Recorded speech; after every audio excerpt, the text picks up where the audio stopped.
नवरात्रि में दुर्गा सप्तशती के सभी अध्याय अवश्य पढ़ना या सुनना चाहिए। आज मैं आपके लिए दुर्गा सप्तशती का 12वां और 13वां अध्याय लेकर आया हूँ। तो चलिए सुनते हैं दुर्गा सप्तशती का 12वां और 13वां अध्याय। द्वादशो अध्याय। देवी बोली, हे देवताओं, जो एकाग्रचित होकर प्रतिदिन इन स्तुतियों से मेरा स्तवन करेगा, उनकी सारी बाधा मैं निश्चय ही दूर कर दूंगी।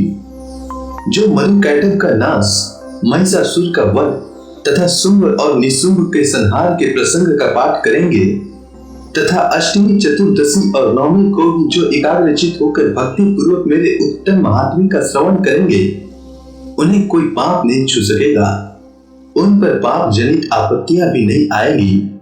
उनके घर में कभी दरिद्रता नहीं होगी तथा उनको कभी प्रेमी जनों के विक्षोभ का कष्ट भी नहीं भोगना पड़ेगा। इतना ही नहीं, उन्हें शत्रु से, लुटेरों से, राजा से, शस्त्र से, अग्नि से तथा जल की राशि से भी कभी भय नहीं होगा। इसलिए सबको एकाग्रचित होकर भक्ति पूर्वक मेरे इस महात्म्य को सदा पढ़ना और सुनना चाहिए। यह परम कल्याण कारक है। मेरा महात्म्य महामारी जनित समस्त उपद्रवों तथा आध्यात्मिक आदि तीनों प्रकार के उत्पातों को शांत करने वाला है। मेरे जिस मंदिर में प्रतिदिन विधि पूर्वक मेरे इस महात्म्य का पाठ किया जाता है, उस स्थान को मैं कभी नहीं छोड़ती। वहां सदा मेरा सन्निधान बना रहता है। बलिदान, पूजा, होम तथा महोत्सव के अवसरों पर मेरे इस चरित्र का पूरा पाठ और श्रवण करना चाहिए। ऐसा करने पर मनुष्य विधि को जानकर या बिना जाने भी मेरे लिए जो बलि, पूजा या होम आदि करेगा, उसे मैं बड़ी प्रसन्नता के साथ ग्रहण करूंगी। शरत काल में जो वार्षिक महापूजा की जाती है, उस अवसर पर जो मेरे इस महात्म्य को भक्ति पूर्वक सुनेगा, वह मनुष्य मेरे प्रसाद से सब बाधाओं से मुक्त तथा धन, धान्य एवं पुत्र से संपन्न होगा। इसमें तनिक भी संदेह नहीं है। मेरे इस महात्म्य, मेरे प्रादुर्भाव की सुंदर कथाएं तथा युद्ध में किए गए मेरे पराक्रम सुनने से मनुष्य निर्भय हो जाता है। मेरे महात्म्य का श्रवण करने वाले पुरुषों के शत्रु नष्ट हो जाते हैं। उन्हें कल्याण की प्राप्ति होती है तथा उनका कुल आनंदित रहता है। सर्वत्र शांति कर्म में बुरे स्वप्न दिखाई देने पर तथा ग्रह जनित भयंकर पीड़ा उपस्थित होने पर मेरा महात्म्य श्रवण करना चाहिए। इससे सब विघ्न तथा भयंकर ग्रह पीड़ाएं शांत हो जाती हैं और मनुष्यों द्वारा देखा हुआ बुरा स्वप्न शुभ स्वप्न में परिवर्तित हो जाता है।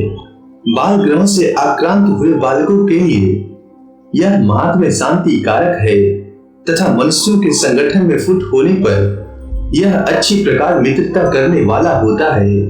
यह महात्म्य समस्त दुराचारियों के बल का नाश करने वाला है। इसके पाठ मात्र से राक्षसों, भूतों और पिशाचों का नाश हो जाता है। मेरा यह सब महात्म्य मेरे सामीप्य की प्राप्ति कराने वाला है। पुष्प, अर्घ्य, धूप, दीप, गंध आदि उत्तम सामग्रियों द्वारा पूजन करने से, ब्राह्मणों को भोजन कराने से, होम करने से, प्रतिदिन अभिषेक करने से, नाना प्रकार के अन्य भोगों का अर्पण करने से तथा दान देने आदि से 1 वर्ष तक जो मेरी आराधना की जाती है और उससे मुझे जितनी प्रसन्नता होती है, उतनी प्रसन्नता मेरे इस उत्तम चरित्र का एक बार श्रवण करने मात्र से हो जाती है।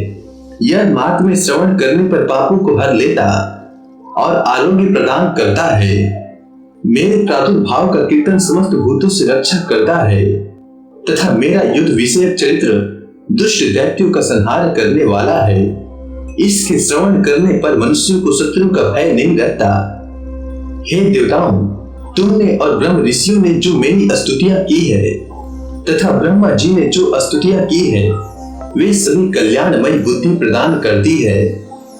वन में, शून्य मार्ग में अथवा दानों से घिरे जाने पर, निर्जन स्थान में, लुटेरों के दांव में पड़ जाने पर अथवा जंगल में सिंह, व्याघ्र या जंगली हाथियों द्वारा पीछा करने पर, कुपित राजा के आदेश से वध या बंधन के स्थान में ले जाए जाने पर अथवा महासागर में नाव पर बैठने के बाद भारी तूफान से नाव के डगमग होने पर और अत्यंत भयंकर युद्ध में शत्रु का प्रहार होने पर अथवा वेदना से पीड़ित होने पर या सभी भयानक बाधाओं के उपस्थित होने पर जो मेरे इस चरित्र का स्मरण करता है वह मनुष्य संकट से मुक्त हो जाता है। मेरे प्रभाव से सिंह आदि हिंसक जंतु नष्ट हो जाते हैं तथा लुटेरे और शत्रु भी मेरे चरित्र का स्मरण करने वाले पुरुष से दूर भाग जाते हैं। इसके बाद ऋषि कहते हैं, योग कहकर प्रचंड पराक्रम वाली भगवती चंडिका सब देवताओं के देखते देखते वहीं अंतर्ध्यान हो गई। फिर समस्त देवता भी शत्रुओं के मारे जाने से निर्भय हो पहले की भांति यज्ञ भाग का उपभोग करते हुए अपने अपने अधिकार का पालन करने लगे। संसार का विध्वंस करने वाले महाभयंकर अति पराक्रमी देव शत्रु शुंभ तथा महाबली निशुंभ के युद्ध में देवी द्वारा मारे जाने पर शेष दैत्य पाताल लोक में चले गए। हे राजन, इस प्रकार भगवती अंबिका देवी नित्य होती हुई भी पुनः पुनः प्रकट होकर जगत की रक्षा करती है। वे ही इस विश्व को मोहित करती हैं, वे ही इस जगत को जन्म देती हैं तथा वे ही प्रार्थना करने पर संतुष्ट हो विज्ञान एवं समृद्धि प्रदान करती हैं। हे राजन, महाप्रलय के समय महामारी का स्वरूप धारण करने वाली वे महाकाली ही इस समस्त ब्रह्मांड में व्याप्त हैं। वे ही समय समय पर महामारी होती और वे ही स्वयं अजन्मा होती हुई भी सृष्टि के रूप में प्रकट होती हैं। वे सनातनी देवी ही समय अनुसार संपूर्ण भूतों की रक्षा करती हैं। मनुष्यों के अभ्युदय के समय वे ही घर में लक्ष्मी के रूप में स्थित हो उन्नति प्रदान करती हैं और वे ही अभाव के समय दरिद्रता बनकर विनाश का कारण होती हैं। पुष्प, धूप और गंध आदि से पूजन करके उनकी स्तुति करने पर वे धन, पुत्र, धार्मिक बुद्धि तथा उत्तम गति प्रदान करती हैं। इस प्रकार श्री मार्कंडेय पुराण में सावर्णिक मनवंतर की कथा के अंतर्गत देवी महात्म्य में फल स्तुति नामक 12वां अध्याय पूरा हुआ। 13वां अध्याय। ऋषि कहते हैं, हे राजन, इस प्रकार मैंने तुमसे देवी के उत्तम महात्म्य का वर्णन किया जो इस जगत को धारण करती हैं। उन देवी का ऐसा ही प्रभाव है, वे ही विद्या उत्पन्न करती हैं। भगवान विष्णु की माया स्वरूपा उन भगवती के द्वारा ही तुम एक वैश्य तथा अन्य विवेकी जन मोहित होते हैं, मोहित हुए हैं तथा आगे भी मोहित होते रहेंगे। महाराज, तुम उन्हीं परमेश्वरी की शरण में जाओ। आराधना करने पर वे ही मनुष्यों को भोग, स्वर्ग और मोक्ष प्रदान करती हैं। मार्कंडेय जी कहते हैं, काष्टकी जी, मेधा मुनि के एक वचन सुनकर राजा सुरथ ने उत्तम व्रत का पालन करने वाले उन महाभाग महर्षि को प्रणाम किया। वे अत्यंत ममता और राज्य अपहरण से बहुत खिन्न हो चुके थे। हे महामुने, इसीलिए विरक्त होकर वे राजा तथा वैश्य तत्काल तपस्या को चले गए और वे जगदम्बा के दर्शन के लिए नदी के तट पर रहकर तपस्या करने लगे। वे वैसे उत्तम देवी स्तुति का जप करते हुए तपस्या में प्रवृत्त हुआ। वे दोनों नदी के तट पर देवी की मिट्टी की मूर्ति बनाकर पुष्प, धूप और हवन आदि के द्वारा उनकी आराधना करने लगे।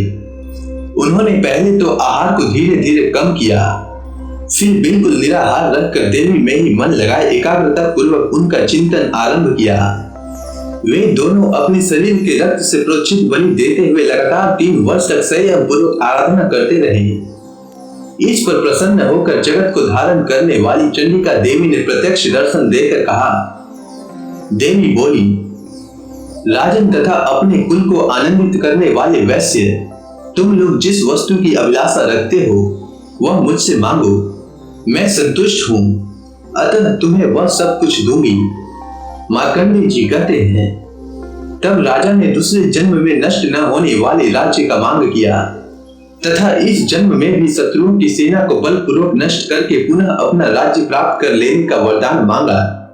वैश्य का चित्त संसार की ओर से खीन एवं विरक्त हो चुका था और वे बड़े बुद्धिमान थे, अतः उस समय उन्होंने तो ममता और अहंता रूप आसक्ति का नाश करने वाला ज्ञान मांगा।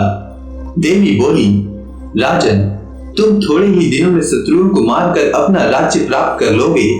अब वहां तुम्हारा राज्य स्थिर रहेगा। फिर मृत्यु के पश्चात तुम भगवान सूर्य के अंश से जन्म लेकर इस पृथ्वी पर सावर्णिक मनु के नाम से विख्यात होगे। वैश्य वर्य, तुमने भी जिस वर को मुझसे प्राप्त करने की इच्छा की है उसे देती हूँ, तुम्हें मोक्ष के लिए ज्ञान प्राप्त होगा। मार्कंडेय जी कहते हैं, इस प्रकार उन दोनों को मनवांछित वरदान देकर तथा उनके द्वारा भक्ति पूर्वक अपनी स्तुति सुनकर देवी अंबिका तत्काल अंतर ध्यान हो गई। इस तरह देवी से वरदान पाकर क्षत्रियों में श्रेष्ठ सूरत सूर्य से जन्म ले सावर्णिक नामक मनु हुए। इस प्रकार श्री मार्कंडेय पुराण में सावर्णिक मनवंतर की कथा के अंतर्गत देवी महात्म्य में सूरत और वैश्य को वरदान नामक 13वां अध्याय पूरा हुआ। तो प्रेम से बोलिए दुर्गा महारानी की जय।